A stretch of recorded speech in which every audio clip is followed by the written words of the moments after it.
Conte de Grimm.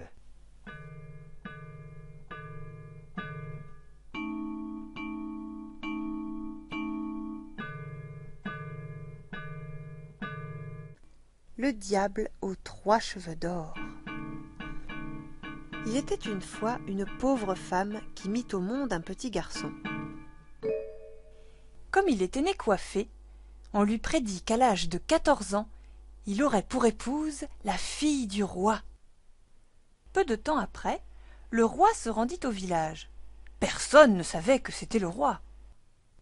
Quand il demanda aux gens ce qu'il y avait de neuf, ils lui répondirent « Ces jours-ci, il nous est né un enfant coiffé. » Tout ce qu'un enfant de cette espèce entreprend tourne à son avantage. Pour sûr. D'ailleurs, on lui a prédit qu'à l'âge de 14 ans, il épouserait la fille du roi.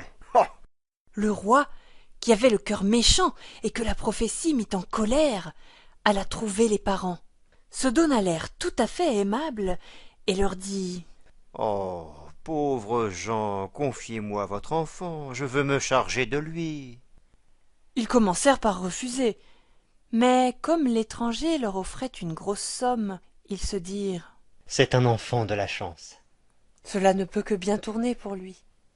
Ils finirent par accepter et lui donnèrent l'enfant.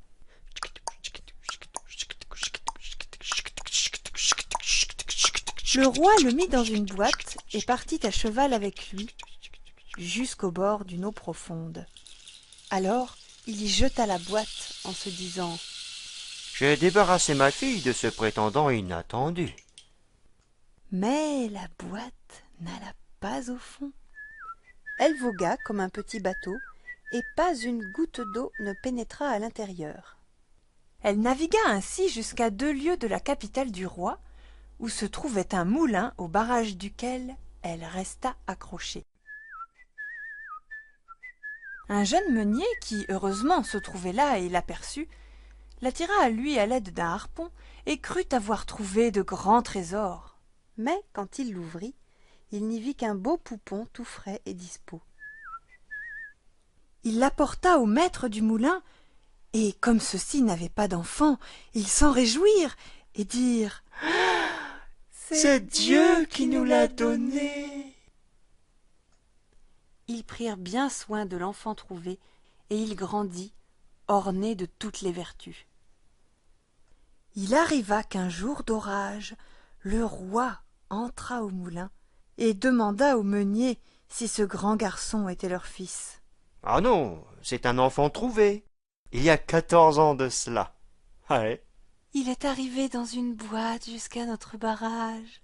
Eh oui, et c'est notre apprenti qui l'a tiré de l'eau.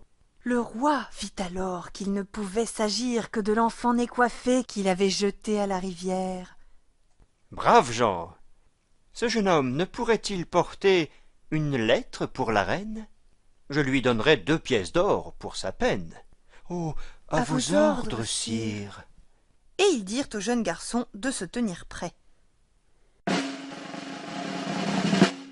Alors le roi écrivit un billet à la reine où il était dit « Dès que le porteur de cette lettre arrivera, il devra être tué et enterré, et tout cela avant mon retour. »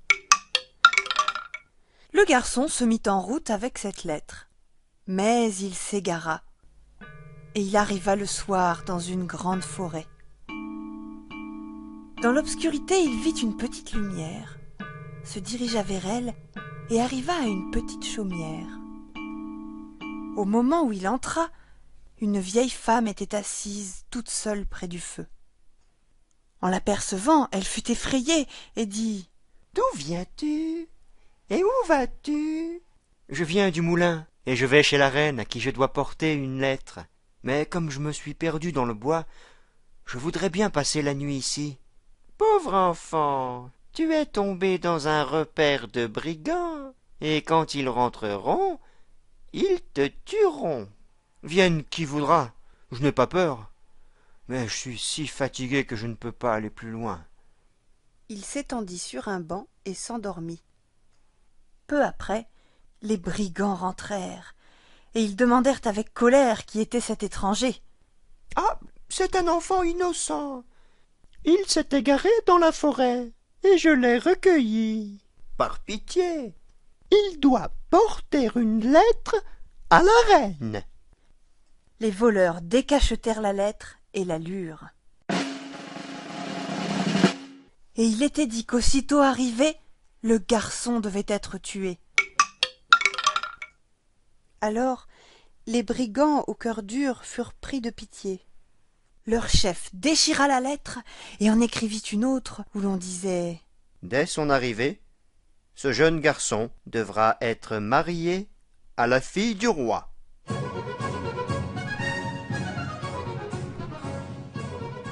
Puis ils le laissèrent dormir tranquillement sur son banc jusqu'au lendemain matin. Et, quand il se réveilla, ils lui donnèrent la lettre et le remirent dans le bon chemin. Mais quand la reine reçut et lut le billet, elle fit comme on lui disait. Elle ordonna de préparer une grande fête. Et la fille du roi épousa le garçon né coiffé. Quelque temps après, le roi rentra au château.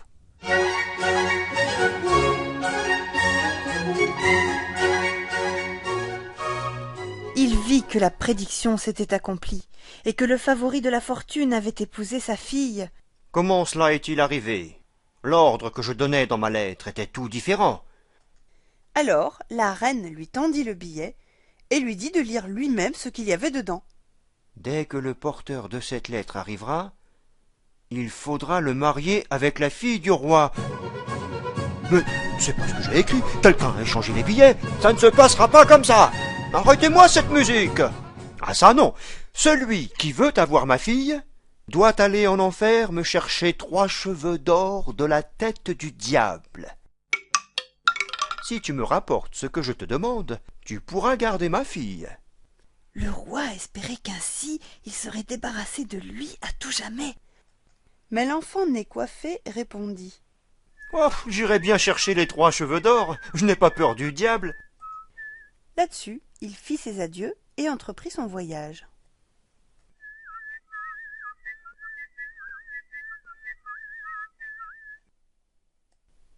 Son chemin le conduisit à la porte d'une grande ville, où le gardien lui demanda quel métier il connaissait et tout ce qu'il savait. « Je sais tout.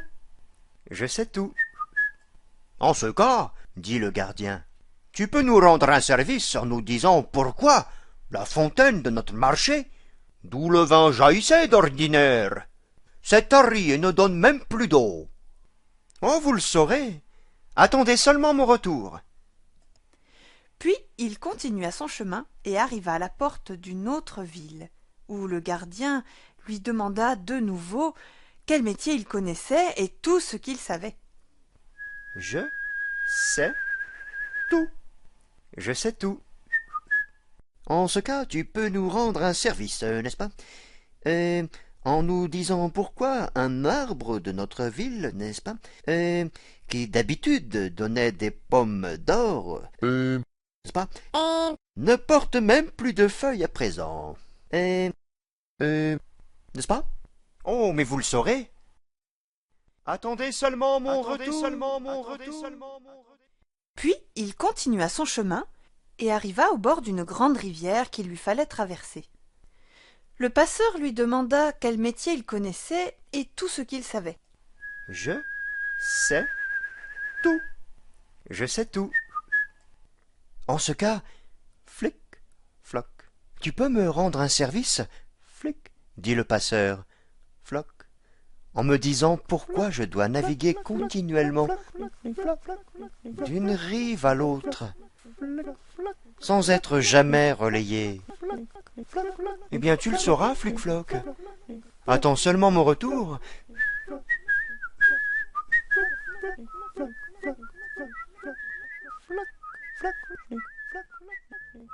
Quand il eut passé cette immense rivière, il trouva l'entrée de l'enfer. L'intérieur était noir et plein de suie. Le diable n'était pas à la maison, mais sa grand-mère était là, assise dans un vaste fauteuil.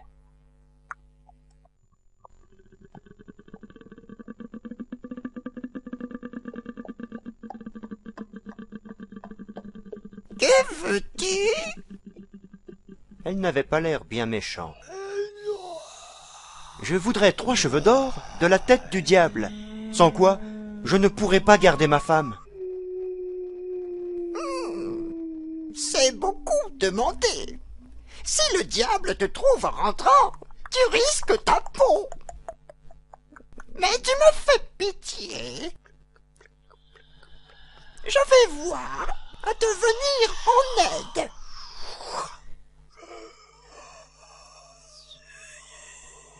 Elle le changea en fourmi et lui dit: Fourre-toi là, dans les plis de ma robe. Tu y seras en sûreté. Bon.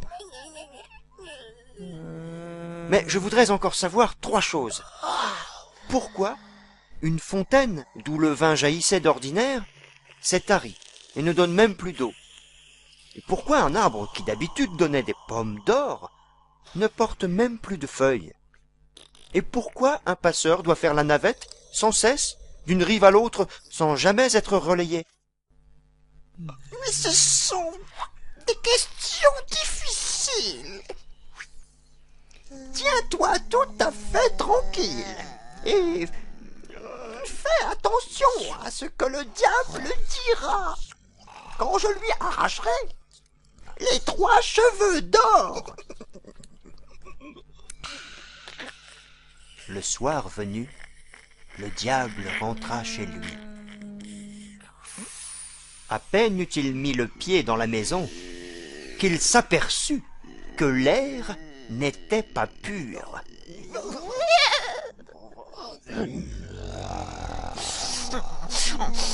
Oh, je sens la chair humaine.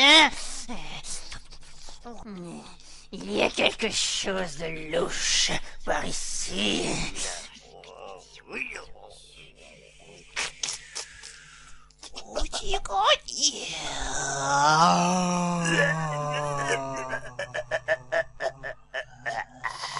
Puis il se mit à regarder et à scruter chaque recoin de la maison. Mais il ne put rien trouver.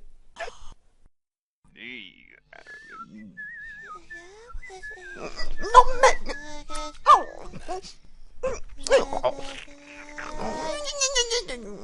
On a à peine fini de balayer et de tout ranger. Et voilà que tu nous remets tous en dessus-dessous. Tu as toujours l'odeur de la chair humaine dans le nez. Viens t'asseoir et prends ton dîner. Quand il eut mangé et bu, il se sentit fatigué.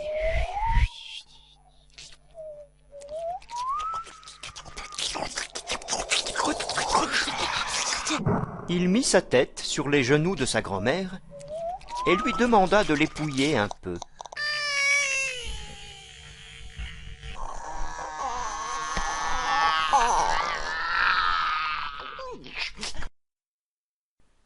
Il est né le petit diablotin, jour de fête partout en enfer. Il est né le petit diablotin, chantons tous son esprit malin. Au bout d'un peu de temps, il s'était assoupi, soufflait et ronflait.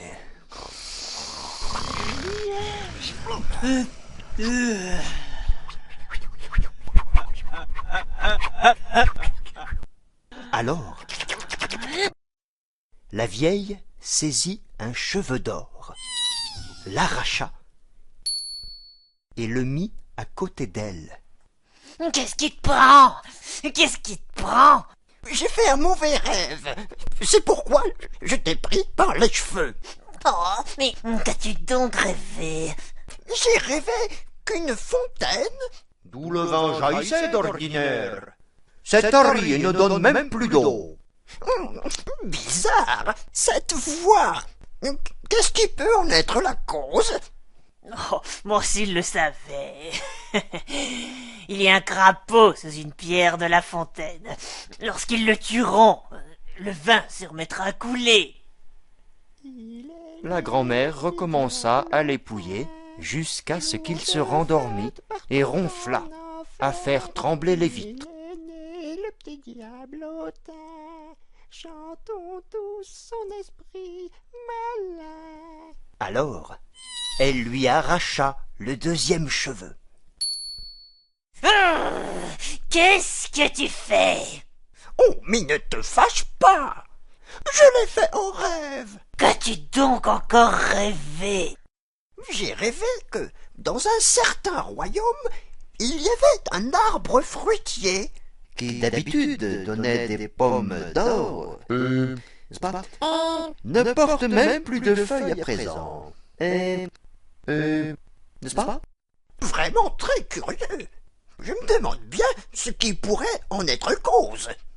S'il le savait, c'est une souris qui ronge la racine de l'arbre. Quand ils la tueront, l'arbre donnera de nouveau des pommes d'or. Mais si elle continue à ronger plus longtemps, il se desséchera tout à fait. Mais laisse-moi en paix avec tes rêves. Si tu me déranges encore une fois, tu auras une claque. Ah oui, tiens, une claque, c'est une bonne idée, ça. La grand-mère le calma et se remit à l'épouiller, jusqu'à ce qu'il se rendormît et ronfla de nouveau. Alors, elle saisit le troisième cheveu d'or et l'arracha. Le diable sauta en l'air, et il se mit à crier et s'apprêta à lui faire passer un mauvais quart d'heure. Mais elle l'apaisa une fois de plus. Mais c'est pas de ma faute. J'ai encore fait un mauvais rêve. Qu'as-tu donc rêvé? Tu vas pas me croire. Figure-toi que j'ai rêvé d'un passeur qui se demandait Pourquoi je dois naviguer continuellement d'une rive à l'autre, sans être jamais relayé? alors là, vraiment étrange. Sais-tu ce qui pourrait en être la cause? Pauvre l'imbécile! Quand quelqu'un viendra et demandera à être passé, il n'aura qu'à lui mettre la gaffe dans la main. Ah, alors, c'est l'autre qui devra passer les gens, et il sera libre, c'est ça? Mais bien sûr, tête de buse. Comme la grand-mère avait arraché les 3 cheveux d'or et que les 3 questions avaient reçu une réponse, elle laissa le vieux dragon en repos, et il dormit jusqu'au lever du jour. Lorsque le diable fut reparti, la vieille retira la fourmi du pli de son jupon et rendit sa forme humaine à l'enfant de la chance. Voilà les 3 cheveux d'or. Quant à ce que le diable a répondu à tes 3 questions, tu l'as sans doute entendu. Ah, oui, je l'ai entendu, et je le retiendrai bien. Te voilà tiré d'affaire. À présent, tu peux aller ton chemin. Il remercia la vieille et quitta l'enfer, content que tout lui eût si bien réussi. Quand il arriva auprès du passeur, il dut lui donner la réponse promise. Fais-moi d'abord traverser, Flic-Floc, puis je te dirai comment tu seras délivré. Et quand il eut atteint l'autre rive, il lui donna le conseil du diable. Quand il reviendra quelqu'un te demander de passer, tu n'auras qu'à lui mettre la gaffe dans la main. Il continua son chemin et arriva à la ville où se trouvait l'arbre stérile, et où le gardien voulut aussi avoir sa réponse. Alors il lui répéta ce qu'avait dit le diable. Tuez la souris qui ronge sa racine, et il donnera de nouveau des pommes d'or. Le gardien le remercia et lui donna en récompense 2 ânes chargés d'or qui le suivirent. Enfin, il arriva à la ville dont la fontaine était tarie. Alors il répéta au gardien ce que le diable avait dit. Il y a un crapaud sous une pierre de la fontaine. Cherchez-le et tuez-le, et elle vous donnera de nouveau du vin en abondance. Le gardien le remercia et lui donna également 2 ânes chargés d'or. Enfin, l'enfant de la chance arriva chez lui auprès de sa femme. Et elle se réjouit de tout son cœur en le revoyant et en apprenant que tout lui avait si bien réussi. Il apporta au roi les 3 cheveux d'or du diable qu'il lui avait demandés. Et quand le roi vit les 4 ânes chargés d'or, il en fut tout joyeux. Ah, oh, à présent, toutes les conditions sont remplies, et tu peux garder ma fille. Mais dis-moi, mon cher gendre, d'où vient tout cet or? C'est vraiment un trésor considérable. Hop, j'ai passé une rivière et c'est là que je l'ai pris. Il se trouve sur la rive en guise de sable. Puis-je aller en chercher aussi? Dit le roi tout alléché. Oh, tant que vous voudrez. Il y a un passeur sur la rivière. Faites-vous conduire par lui de l'autre côté, et vous pourrez remplir vos sacs. Le roi Cupide partit en toute hâte. Et quand il arriva au bord de l'eau, il fit signe au passeur de le faire traverser. Flic-Floc approcha et lui dit de monter, et quand ils atteignirent la rive opposée, il lui mit la gaffe dans la main et sauta à terre. Désormais, le roi dut faire le passeur en punition de ses péchés. Le fait-il encore?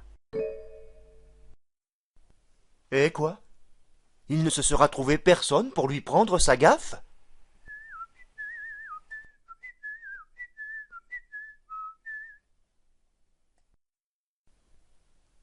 Toi? Bah oui, toi qui nous écoutes. Tu veux pas prendre la gaffe dans ta main? Allez, prends la gaffe. Il faut délivrer ce pauvre roi, mais fais gaffe quand même.